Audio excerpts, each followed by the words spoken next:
I'm your host, Raquel. This podcast is to help you experience being blessed that transcends a mere hashtag.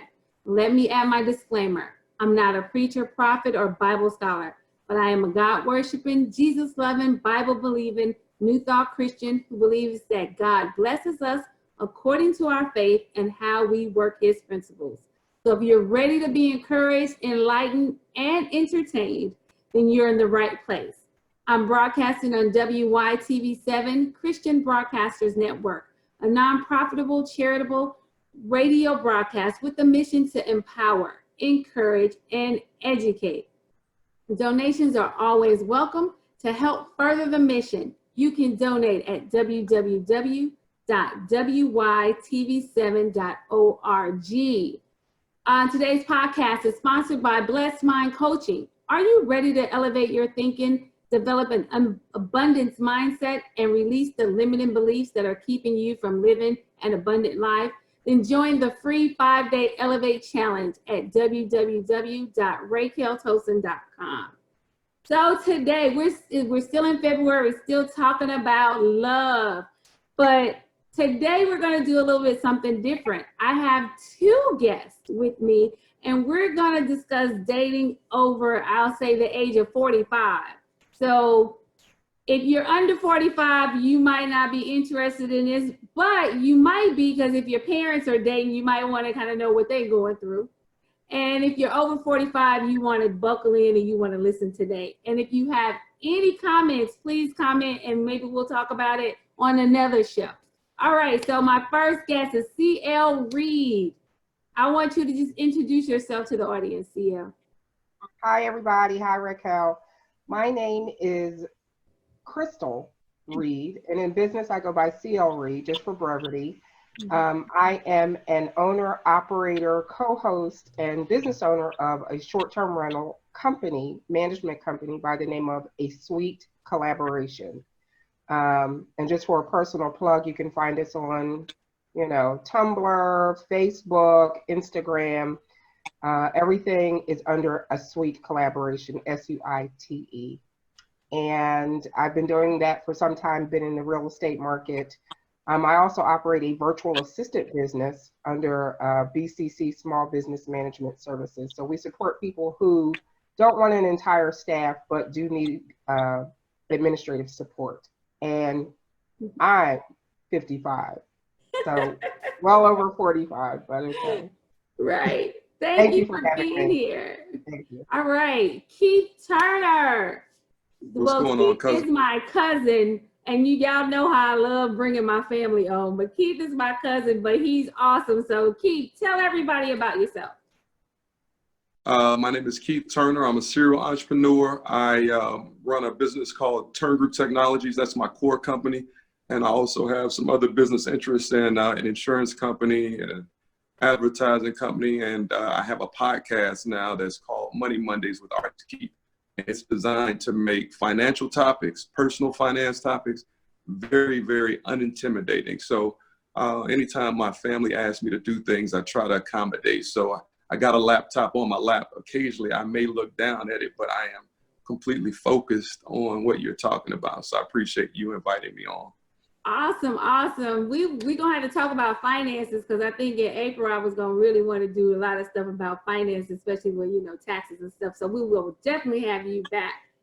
All right, so let's just get into the topic. So one of the things that I guess the first question, when you are been single and life is good because you're working, you got businesses and all that stuff, why date? Like, why date? Anybody? So you want the female or the male perspective? Well, give me the female perspective. Why date? If you're like everything you good, you settled at this age, you kind of settled in your life. Why should we be even thinking about dating?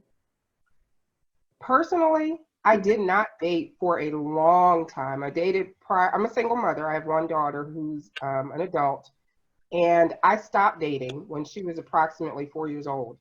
I determined that I wasn't meeting the quality of person that I wanted in her life and my life. And so I just stopped dating. And I chose not to date again until she was 18 or in college, whichever came first. And it's a discussion she and I had had the entire time she was growing up. Was it easy? No. Especially I was, in my prime, I was in my 30s and 40s. But it was a commitment that I thought was important. After that time, though, it was all about me and my needs. So she's grown, she's gone, and it's time for me, or I felt like it was time for me to seek companionship. And so I dated. I started dating. I got on different dating sites. I networked. I'm a consummate networker, so I network with friends and family, and then online. Hey, if you know somebody, I'm out on the market. And seriously, I mean, I approached it like I approach all my business. It was a project, and found an individual that were quite compatible, and I like the companionship. So the companionship complements my business life. Okay. The individual is very supportive of my entrepreneurship and of me, and now is a good time. So in short answer, now is a good time to bring someone in as a compliment and not as a financial need. I guess when you're younger, it's all about building a life together, a network together, a family together, your finances together, and that's not where I am at this point. Right. So, okay, so Keith, why date? The male perspective. I mean, it's such a broad question. I think that, companionship, people, if you're trying to relegate it to an age group, I don't necessarily think that everybody looks at things based on age. Now, you have a clock that some people are concerned with, biological clock, but the reality of it is that I think Crystal said it best. Companionship is one thing. And then, you may not be interested in or requiring a financial support system, but it absolutely is good in companionship that financially, if the person is able to take care of themselves, you're able to take care of yourself. When you collaborate, you probably have a better opportunity to do some things that you both might have in common. So if it's travel, if it's if it's starting a business, if it's building a home together, whatever the situation is, I think dating at any age, it allows for you to have some companionship. It allows for you to grow your relationships. Depending on the type of family you're in, you add another family, like like I know. Right. So if you up to us and you meet our family, then you have a whole new tier of people that you meet and you learn about. So why date? It's your prerogative. If you need that companionship, if you want that companionship, if you just need social companionship, you choose to date when and why you date. So my opinion is, why date? Because you can. Because you can. I like that. I like those answers. Okay, so is dating different though? Like I think you kind of alluded to it. Maybe when you're younger, you're looking for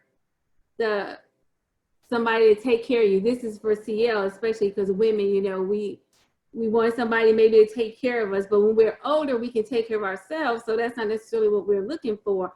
So is the dating different because we actually are different? Yes. I would make. Oh, go ahead. I'm so sorry. Yeah. I'm sorry. It is for me. I was raised by a two-parent home, but to be a very independent person in the event Mr. Wonderful never came along. So that was not a challenge for me. I've always taken care of my household, taken care of my bills. Not that I didn't need anyone. I was just responsible, so to speak. It would have been nice to have the addition of a counterpart, but that's just not how my life worked out. So now that kind of like all of that is behind me, child rearing, what are some, those are things that you deal with when you're younger, establishing your credit, getting a car, getting a home. I'm on my fourth home. So those things I've done independently. And so now it's nice to have someone that those things aren't a stressor. Those things are no longer my goals. Those things are no longer what we're so focused on and working so hard to get. Now we just focus on time with each other. And so dating now, you know, it adds to that. There are no small children to be concerned about. There's no daycare. There's no chance of pregnancy. You know, all of those things that are so overwhelming when you're dating when you're younger or Right. married when you're younger are off the table. And so now we just enjoy each other's company. And so dating is very different now. Yes. Okay. What about you, Keith? I agree with Crystal for the most part. It just, I don't want to characterize this as, you know, we're of the age that you just enjoy each other's company and there's nothing else that, you know, that is of interest, you know. So, I mean, again, like I mentioned earlier, it could be, you know, collaboration from a personal or social perspective, but it could be a business collaboration. It's no pressure to do those things, but the reality of it is those still are goals that people have. So if it's, you know, if it's travel, if it's more entertainment, if it's, you know, collaborating in business, I'll go back to what I said at first, is that, you know, those things are there. So, you know, you absolutely will have an opportunity to enjoy somebody probably more. But the reality of it is that, you know, you still have a bunch of things in life, a bunch of goals that you want to reach. Just because you reach 45 or 55 or you have multiple houses, it doesn't mean you don't have other 55,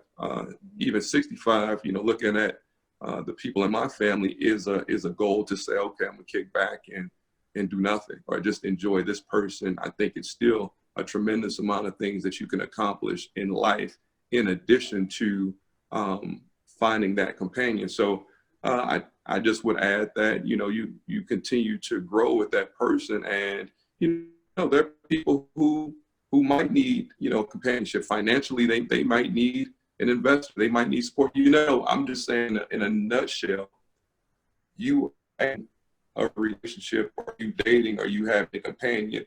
I want people to think that because you're a certain age that a whole ton of other activities and goals don't exist. You enjoy that person, but, you know, you enjoy that person and you guys collaborate on other ideas and goals and like that. So.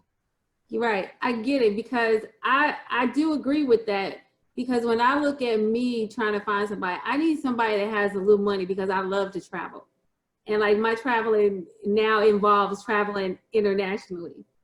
And, you know, so I need somebody that can do that. Not to mention that I live in LA, and a lot of people that I meet may not live there. I need them to be able to get to me. Do they need to be able to travel to LA? You know, and I like staying in nice hotels. I'm just saying, you know, so for me, I know when I was younger, I may not have required that kind of thing, but now that I'm older, I think mine has changed to the point where I do kind of need people to be a little bit more financially stable, or not just stable, but like have some extra money to do stuff. You know, I think I'm kind of there where I need them to have a little bit of extra money to deal with. And then I think I'm a little pickier, I think, now that I'm older. Like, I don't just, it's like, definitely. I am so much like, okay. I wouldn't consider it pickier. Really? You're more refined in your expectations. And to kind of capitalize on what Keith said, you should always have goals, and goals should always be moving forward. But I believe our priorities change as we get older. Like I said earlier on, you know, you meet somebody, oh, I want to have kids with that person. I want to build a life with that person. I want to build a home with that person.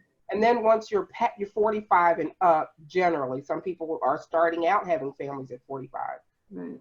Now those are no longer your priorities. So yes, your financial goals or your, you know, desire to build your wealth, your income or whatever, travel, those should be in collaboration with someone that you're compatible with. But along with that, you know where you were in your teens and your 20s and your 30s and what your ideal list was for an individual at 40, 45, 50, 55, 65. That list is refined. You know, you don't care if they have good hair. You know, it's not important because by this point, none of us have hair. You know, it's not ours. And so you want someone who's kind and caring and loving and supportive and not crazy and has no record. And, you know, you've changed your priorities. So that doesn't make you picky. That makes you educated. You know, Wait, that makes wait a minute, you mature. you done just knocked me out with the good hair.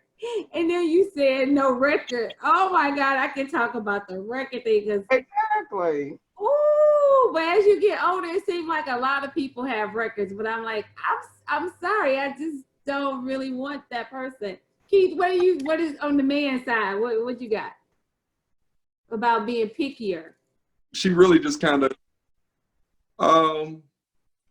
I agree with you all. I mean, because you've experienced more, you know, you do refine what you want, and because you're getting older, and because you learn and you start to figure things out differently, what you look for is different, you know, and people evolve, and people have the right to evolve. Your life is fluid. You have the right to define what you want, who you are, and so as that goes, you figure out, okay, well, you used to like this. I really don't like that anymore. Now, you know, I like women, maybe it could be looks. I like women that look this way. I like women that do this type of stuff. Now it's like, you figure out what you want. So, I mean, you define what you want. But I agree. I think it's reasonable, and it's just natural for people to refine what they look for, become more pickier, refine. It's essentially the same thing. And you figure out more and more what you want to have in your life. And most of the time, people are better off figuring out what they don't want in their lives versus what they want. People can have a million things that they want, and that's not necessarily descriptive of any particular person, but people can immediately tell you what they don't like emphatically with a passion. And so you say, oh yeah, what don't you like? Oh, I don't like this, I don't like that. So I think, you know, a lot of times people, as they get older, they start to really define what they don't like and what they don't want. Right? And that actually helps you better refine how you spend time. Because again, as you get older too, you assume that time is less. And so, you know, you're hitting the hill, you're at the hill, you're coming down the hill, and you want to, even more than when you were younger, you want to value your time and who you spend your time more. Definitely that. Yeah, definitely that. Exactly. Amen. Yeah. So I have a question though. How young is too young? And I'm wondering if it's going to be different for the male and the female perspective, but how young is too young? And they call women cougars when we date, I guess, what, a person is 20 years younger than us? I don't know. Is it 15? I don't. But how young is too young? Let's start with Keith this time. You know, I got friends that date as young as 10, 15 years under their age. And I got friends who date probably 10 or so years over their age. So it really depends on what the person is looking for. You know, I got a buddy that I got quite a few friends who just had children in their mid 40s, 45, 46.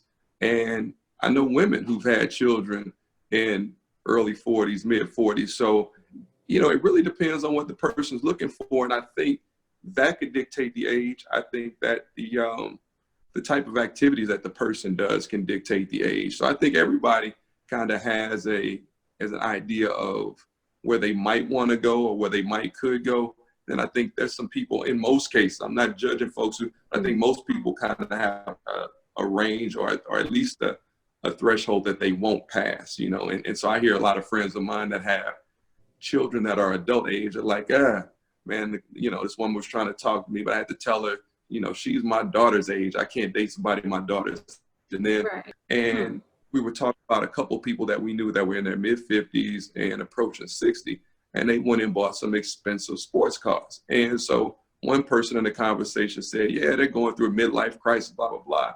And then we really had a discussion on the topic, and it really became one of these things where, you know, some things could be like a quote unquote midlife crisis, but other things might be at the point in life as they start to work toward what they were able to gain, meaning that, you know, they reached a certain area and they were able to save a certain amount. And that might have been a long time goal that they were able to reach, and they bought it. So it may have been a planned idea versus midlife crisis, but I think that, you know, people tend to kind of make decisions based on what they're comfortable with. So, you know, back to your point is that, you know, I think there's a pretty broad range depending on what the person's goal is. But, you know, I mean, you know, you figure it out. If you have children and your children look at you and say that's gross, I think that might be a key to chill out. And, you know, a different decision. So, CL, what do you think? I don't know if I agree with that last statement, Keith, because my daughter's 23, she'll be 24 this year, and she says, ew, old people love. Yeah, I'm like, how old is old people love, you know? But I agree, you know, priorities change. Personally, don't judge me, this is a judge-free zone, right? Right. I preferred younger men. So, which I always thought God created a joke of making young men in their prime in their 20s and women prime in their 40s. Right. That's cold. That's right. Cold, Right. And so I did for the longest, you know, my family joke was, what? He's older than your younger brother? You know. and I liked to date, so call me a cougar. I've been cougaring a long time. Younger men, simply because for the most part, we're talking about dating. We're not talking marriage. Right. Serious commitment, you know, building a house. Younger men were fun. And that dating was fun. That was their purpose, fun. I'm not going to fill in the blanks. We're all adults here. They were fun. Mm-hmm. And so they're more energetic. They want to try new things. They don't have a fear of breaking a hip. They just want to live out loud, right?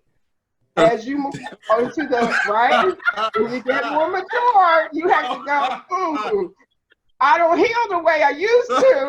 I better not, you know, do certain things. So that's what older men are for. They're more solid, you know, they're more dependable.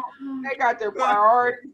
That's when you date those. So to be honest, the gentleman that I'm dating now, it'll be 2 years this June, is younger than me by 2 weeks. By 2 weeks. Oh, just by 2 weeks. So okay. Just by 2 weeks. But he's younger. I kept up my record. So we do mature things because we're mature people and we have mature goals and mature responsibilities and mature priorities. But prior to settling down, say 5 years ago, I did not mind dating younger men. Now, you asked what the threshold is. Again, I turned 55 last year. Do I want to date somebody in their 20s at that point? No. We all know that's fun and games. Or I won't call it a fetish. If you like something different, I don't like to label it a fetish. That's what you like. You know, older people, feet, size, butt, whatever. Sorry about that. But to me, I don't like to label fetishes. That's what you like. Some people do have a daddy complex or a mommy complex, or, you know, so some people do like to marry older people. They just have that they feel comfort in that. I'm not interested in that. So, you know, anybody who, my threshold is probably about 5 or 6 years. Oh, okay. So somebody 6 years younger than me, I'm okay. I'm comfortable with that. At 55, do I want to date somebody who's 60, 1, 2, 3, 4, 5, 6? I kind of no. See, and I agree with you. The time has gone by so fast, but I don't mind going down, but the further we go up, because now you're talking about I got to be somebody's nurse. Like nope, I don't want to do that. I don't know. That's just me. And then I'm like, because my father is still alive, so I already got a daddy. I don't want somebody my daddy age. And then I have a son too. I got it both ways. I don't want nobody my son age. So it's like I'm like right there, but yeah, I can't do that. Don't just throw every 75, 85-year-old away, Raquel. No, you know, don't give up on people. Okay, no, I'm just saying, but my daddy is, I'm like, I'm not trying to date nobody my daddy age. My daddy's in good health. My daddy's in good shape. So it's not that, but But I know I met a lot of 55-year-olds that's not in good shape like my daddy. So I'm just saying. But we do look young because nobody believes that I'm 50 years old when they look at me. Nobody believes it. So we do look younger. We do take, I'm trying to take better care of myself so I can live longer and be healthy. Not, I don't want to be on nobody's medication or anything like that. But hey, y'all, we got to close out. Thank y'all so much for being on the show. Thank you for your opinions. I really appreciate it. Keith, you were going in and out sometimes, so we got to go and look at it. Hopefully, everybody was able to hear all your good nuggets. CL, thank you so much. And I will see, and for all my listeners, I will see you guys next week. Be blessed. All right, take care.